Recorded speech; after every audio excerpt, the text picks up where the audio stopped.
necessarily reflect the views and opinions of FRC Media, Bristol Community College, or the City of Fall River.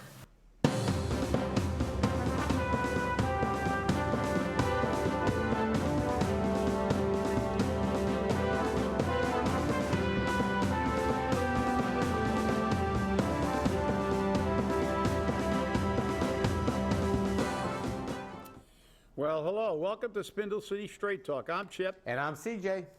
And it's Friday. Is it really already? And hello to all our fans I saw this morning at the... no matter where we go, there they are. Yeah, well, again, here we go again in great Fall River. Here we go FROED again. members point to documents, career is wrong, overdue. So now this is going to be the blame game. We got the new one, the blame game. Everybody's going to they're going to point fingers, Yep. and everybody's going to distort facts. And that's one of the problems with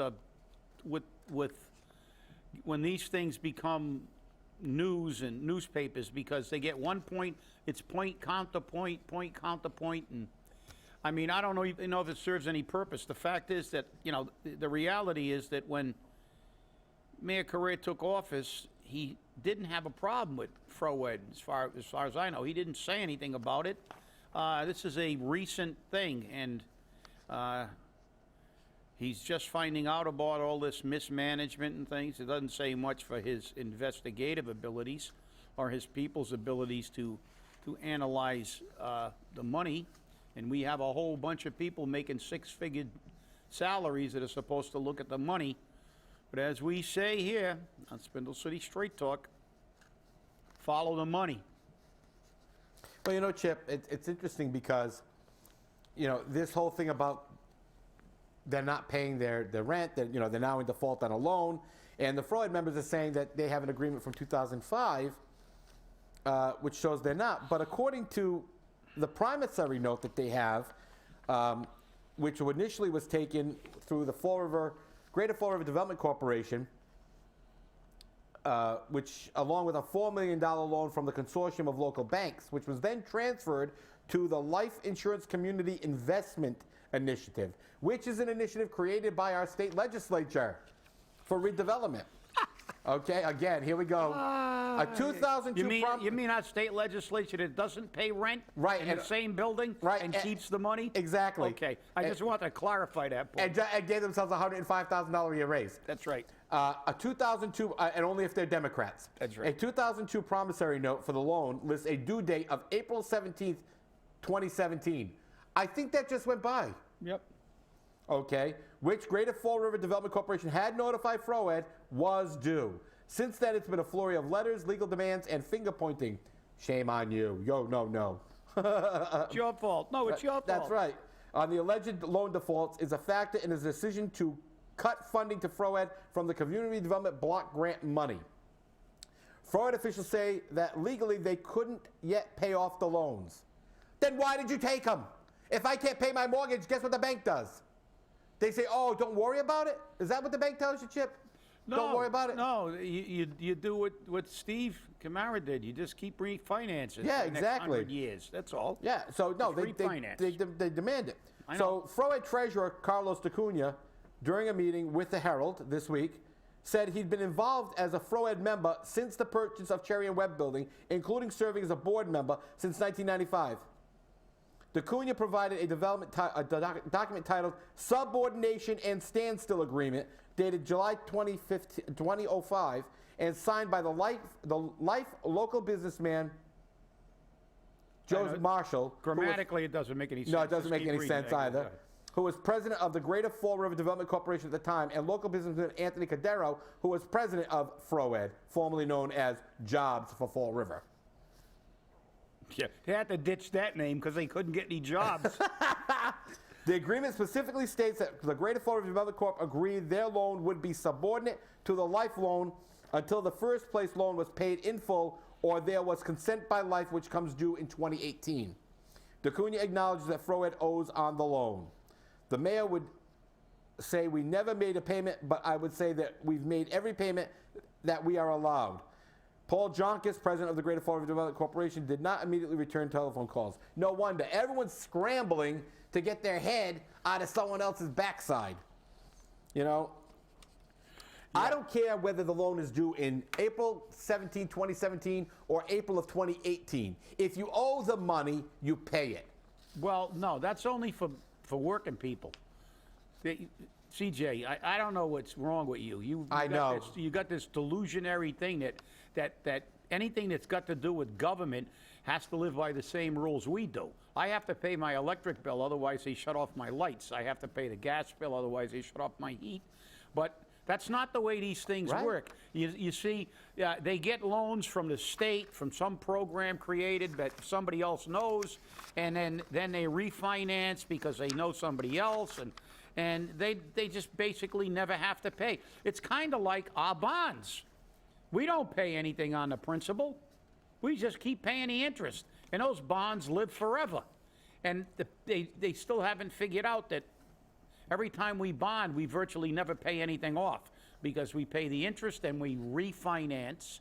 So all we're doing is paying the interest. If you and I lived like this, we couldn't get a loan for anything. We couldn't buy a scooter because you go for a car loan and your credit rating would be like minus 750, not plus 750.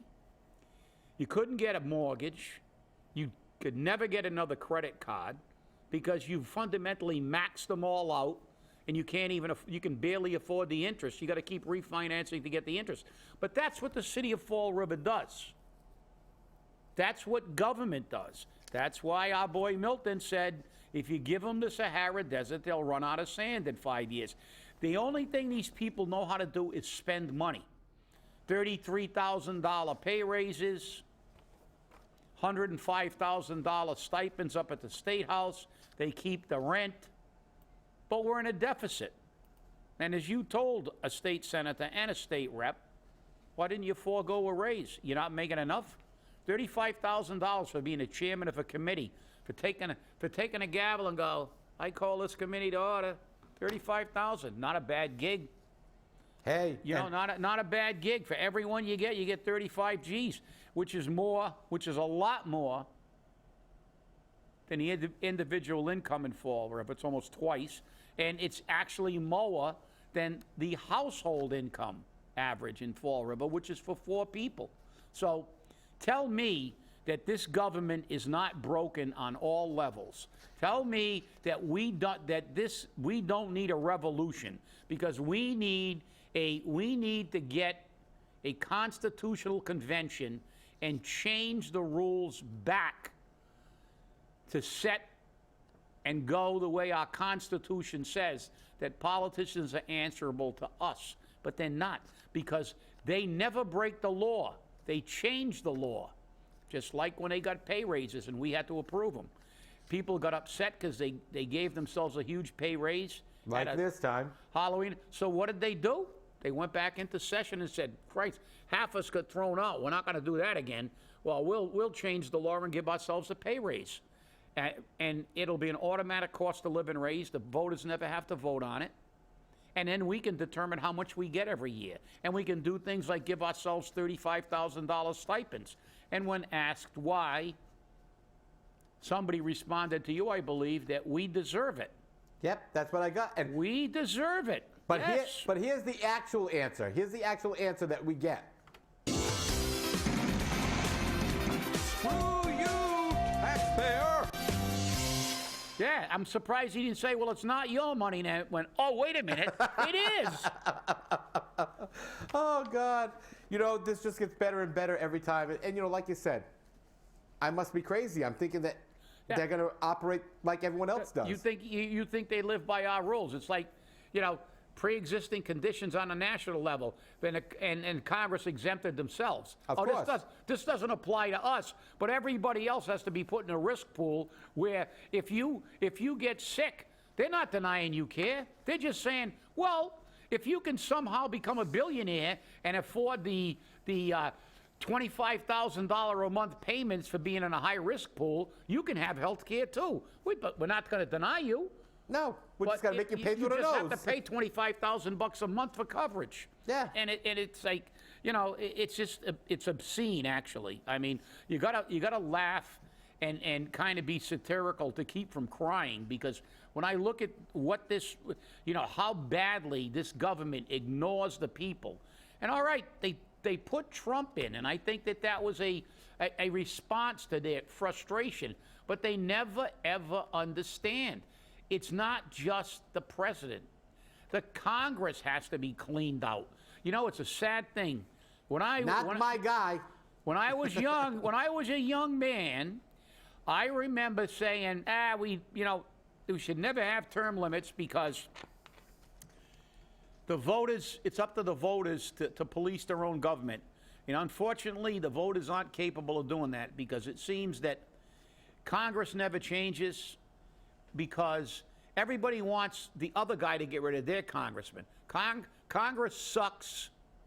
Get rid of the Congress. Everybody except my congressman, because my cousin knows somebody who knows him, and he can call him up, and I might be able to, you know, get something from him, because he's my congressman. So the end result of that is we never get rid of anybody, kind of like the city council.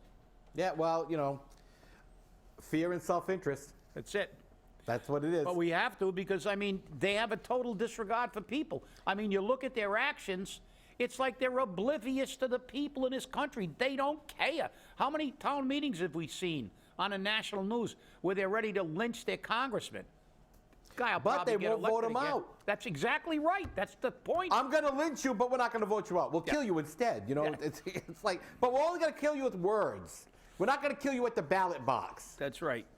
You know, it just gets to be so ridiculous. It is. Now, our show a couple of days ago hit a nerve with two viewers. Because, as you know, our position here at Spindle City Straight Talk, both Chip and I, have the position that addiction is not a disease. We believe it is a choice. And one of our viewers, who is an attorney, and the other person who's a chemist, both say that this is a disease. And I use the argument, as I've used numerous times here on our show, and I've used in public, I've said very clearly, guess what? It's a disease. People don't choose diabetes. People don't choose cancer. They don't choose asthma. They don't choose lupus. Diabetes has a physical defect. Diabetes has this defect where it doesn't produce insulin in the body. Cancer is a physical defect that you can see. It is a function. It is there. It is a malformed growth, a defective growth in the body, which is detrimental to the function of specific systems. Lupus, same thing. Diabetes gets caused by, in many cases, an autoimmune disease. So the islets of Langerhans, or the beta cells of the pancreas, to get very technical, let's use the big technical terms, don't produce insulin because they get attacked. Now, I want you to produce to me the physical location, the physical defect in the body that addiction happens. The only person who can say that they were addicted by no choice is a child born to a non-conforming, non-caring, junkie mother. That's the only one.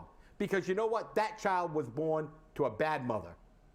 And that's the problem I have. And they actually started giving me articles. And one of them is a Harvard Health publication article, which is How Addiction Hijacks the Brain. Chip, you have a copy of that there too. Absolutely. And you know what? It doesn't say that the brain is defective. Absolutely not. And you know, it says very clearly here that there's been another shift in the thinking about addiction has occurred as well. For many years, experts believed the only alcohol and powerful drugs could cause addiction. Neuroimaging technologies and more recent research, however, have shown that certain pleasurable activities, such as gambling, shopping, and sex, can also co-opt the brain. Oh, so let me guess. You're a sex addict, so we need to pay for that. Yeah. Now, do we pay for that by buying prostitutes? Hey, look, for if you? you're going to have an addiction, that's about the best one I can see in there. So can I. So what do? Buy you prostitutes? You have a shopping habit, so do we give you an unlimited credit card? No, but, you know, like I said, CJ, besides that word that sounded like a foreign country somewhere in Eastern Europe, But no, it says right at the opening, it says the word addiction is derived from the Latin term for enslaved or bound to. Right. You know, the fact is that, and then it goes on to say addiction has, exerts a powerful influence on the brain in 3 distinct ways: craving for the object of addiction, loss of control over its use, and continuing involvement with it despite adverse consequences. Well, guess what? It took a Harvard study, and it took them all these years to figure this out, that this is what they do with drugs. So it's the same thing they do with cigarettes. Right. Nobody, I'm not, and I know you're not, we are not saying that these addictions are not extremely difficult for many people to kick.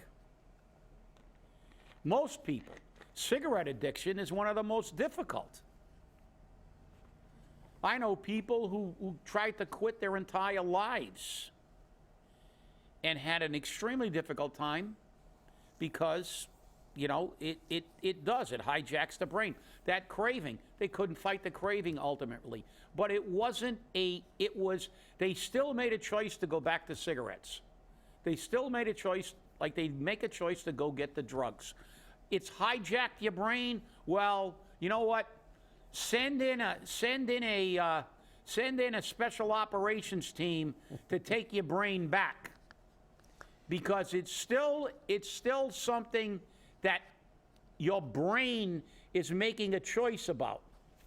But Chip, it says right here. But as you said, CJ, your brain isn't making a choice whether you have cancer or not. That's your right. body's making that choice. Exactly. Not your brain. This is the whole thing. You can take this study and read it again, and I don't know how you're a lawyer and you can't read English, but it talks about the brain. The brain is a behavior mechanism. Right. It controls your behavior. So this is a behavior. Your brain does not create cancer. Your body creates cancer. The lack of insulin is created by your body. It's a biological issue. Well, the chemist turned around and said, oh, insulin's a chemical. Yes, insulin is a chemical, but it's produced by you said it yourself, he said it himself, the beta cells of the pancreas. But if the beta cells of the pancreas can't produce it, it's a disease. That's not a choice. Hey, your body's not functioning properly. Because I use the argument that this is a chemical, and I'm going to use this Harvard study. Okay, nobody starts out intending to develop an addiction. Nobody starts out. That means it was a choice. But many people get caught in its snare. According to the latest government statistics, nearly 23 million Americans, almost 1 in 10, are addicted to alcohol and other drugs. More than 2/3 of people with addiction abuse alcohol. The top 3 drugs causing addiction are marijuana, opiates, pain relievers, and cocaine. Yeah. Okay? So, which they classify in the, opiates are narcotic pain relievers, by the way. And I guess that an addiction to Oreo cookies or Twinkies, we're going to make everything a disease. Yep. That's the modern era. Game. That's the thing. Everything is a disease now. The fact is that, as I said, the brain, behavior patterns are not a disease. But here's the kicker on this. And you make a choice. This is where these people pick and choose what they want. Pleasure principle. The brain registers all pleasures in the same way, whether they originate with a psychoactive drug, a monetary reward, or a sexual encounter, or a satisfying meal. Or a long run. What? Or a very long run that creates endorphins. The endorphins. So why don't you do that instead of taking drugs? You know why? Because you made the choice to take the drugs instead of going out for a run. Yep. That's why you did it. In the brain, pleasure has a distinct signature. The release of neurotransmitter dopamine in the nucleus accumens a culture of nerve cells lying underneath the cerebral cortex. In other words, there's a drug the brain produces when you take drugs, and it makes you feel good. But when they go into it, this is genetic. Here's the genetic vulnerability clause. Genetic vulnerability contributes to the risk of developing an addiction. Twin and adoption studies show that 40 to 60% of susceptibility to addiction is hereditary. But, and you're a wordsmith, but behavior plays a key role, especially when it comes to reinforcing the habit. Now, they didn't say it might. They didn't say it could be. It didn't say anything. It said, but behavior. Behavior is a choice. It's a learned process, but it's a choice. And 40 to 60% is not 100%. That's right. And 100% of the people who don't produce insulin have diabetes. That's right. And 100% of the people who have cancer have cancer. That's right. The fact is, because you have you supposedly, they're saying you have some kind of genetic predisposition. 25 years ago, in the DSM, it was called basically a addictive personality had a weakness. That's right. That you were more predestined because you had an addictive personality. Now they've created and saying, well, you inherit that from your parents. Well, something, maybe you didn't. Maybe you inherited it from their lifestyle. Right. How conclusive are these studies? These studies are not, these studies come out the way they want them. You can manipulate studies, and we've seen it a billion times. So you're going to tell me 40 to 60% of the people have this predetermined predilection toward this, right? Yeah. So, but how do we know that? I think when you do a study, if you find out that people grow up with alcoholics, they have a tendency to drink a lot. Alcoholics, yeah. This is the way it is. And now they say, well, that's genetic too. Well, so is heart disease. But heart disease, you don't have a choice on. You can live a clean lifestyle. And still get it. At the end, but it may delay it, but you still have to look at it. But there are things that people can do when you understand that you have a predisposition toward this to not get it. And one of the things is, if you grow up with junkies, you can choose not to engage in that behavior. But they don't in many cases. My mother and father both died of lung cancer. They were both smokers. They both began smoking long before the dangers of smoking were known.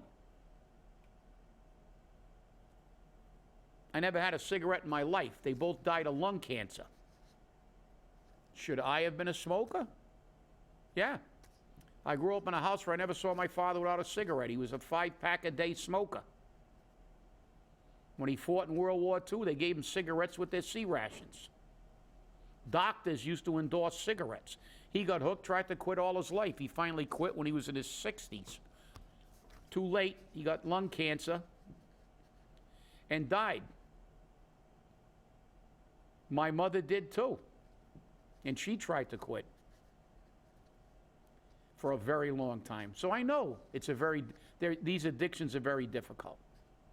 My father knew later on in life that what he did was not good for him. And no matter how hard he tried, he'd go back. He'd quit for a while, he'd go back, he'd quit for a while and go back. And ultimately it cost him his life. So, these things, these studies about, a lot of this stuff is could be environmental. These studies are never 100% accurate unless you've done 10,000 studies with control groups. So, the bottom line is, to me, very, very simple. You choose to go back to drugs. When you take a drug, just like runners say, I can't go without a run because I like the high, but that's a healthy high. I understand we're not trying to say it isn't a difficult situation to kick this, but the fact is, people like this are exacerbating the problem. Now we have NARCAN on every corner. We have, we're going to make it easier for them to take drugs. We're going to give them places where they can take drugs. This is not curing the problem. This is only enabling them to stay addicts. That's right. The fact is that this is always, as cigarette smoking, as gambling is, as any of these addictions, quote unquote, are, there's nobody that I know that's addicted to cancer. Don't they sell that on the shelf right next to the Reynolds wrap? I don't think if they had if they said, nobody's addicted to diabetes. it's something that you get, and it's it's not a choice. From day one, putting a cigarette in your mouth, or going to a casino and not being able to control yourself, or taking drugs, is a choice. Yeah, but the thing is, you have Cambridge that wants to put NARCAN on the polls, okay? We have a NARCAN dispensary at 310 South Main Street in Fall River, where they can go pick it up for free. And then what's the latest thing that comes out? NARCAN parties. Ta-da! Here it is. NARCAN parties becoming a disturbing trend, police say. This was reported by WPXI. NARCAN parties are starting to stop up, and they're becoming a trend. According to investigators, addicts and dealers are taking advantage of the heroin reversal drug by having parties where they sell heroin and NARCAN as a package deal. You can party and use the opiates to whatever degree you want, and with the intent that you can be saved by the use of the NARCAN. Well, isn't that a great solution? Jack Soderbrack. You see what this kind of stuff is? Always giving it a name. There's nothing we can't put a name on. We've got, it's amazing there were no hyperactive children in the old days. They were too busy working in the fields. Right. So now we call it attention deficit disorder or whatever. We've got a name for everything now, and that makes it politically correct and socially accepted. We have to feel bad, and this is why the war on drugs that started in the late 60s still hasn't been won, because rather than addressing the issue, what we've done is enable them even more, and now we've gone from the ridiculous to the sublime. So this is what these people have ended up with.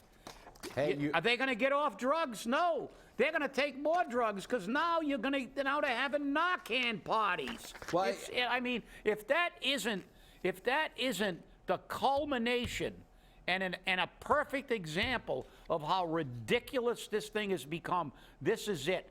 This cure has exacerbated the drug problem. We're going to take all the drugs you want, junkies, because the NARCANs, and we've got a barrel full of NARCAN here. Well, you had the idea of making the Bank Street Armory the home for the junkies, but the raw data puts Fall River as number 2 in opiate overdoses. The number 1 was the city of Boston. Yeah. New Bedford came in as number 4 as raw data. Per capita, guess where Fall River is?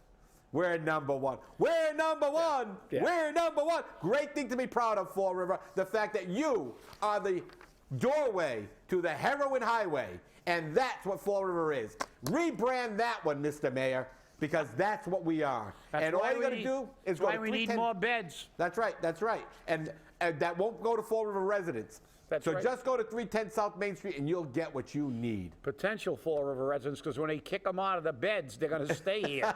They're not going back to wherever they came from. It's a lot easier to get drugs here. Well, don't you know they can afford that $2,000 a month rent over at the King Philip Mill? There you go. Or behind it. Or behind it, yeah. On that path. That's right. On the path around the pond. This is just, you may not like what we say sometimes, people, but guess what? The one thing you can never say is that we don't have an opinion. And I'll tell you now, it's going to be an interesting weekend, because that's when we're going to find out what's actually happening here in Fall River and what's going to go on. And don't forget to get the weekend flush on Sunday. So, I'm very disappointed in Harvard, though. Harvard, it took them all this time to figure out something that we knew long ago about cigarettes. Same thing, an addiction is an addiction. So, well, they got paid for this one. That's why. They always do. Hey, stay angry. Stay angry. We'll see you on Monday. Have a great weekend.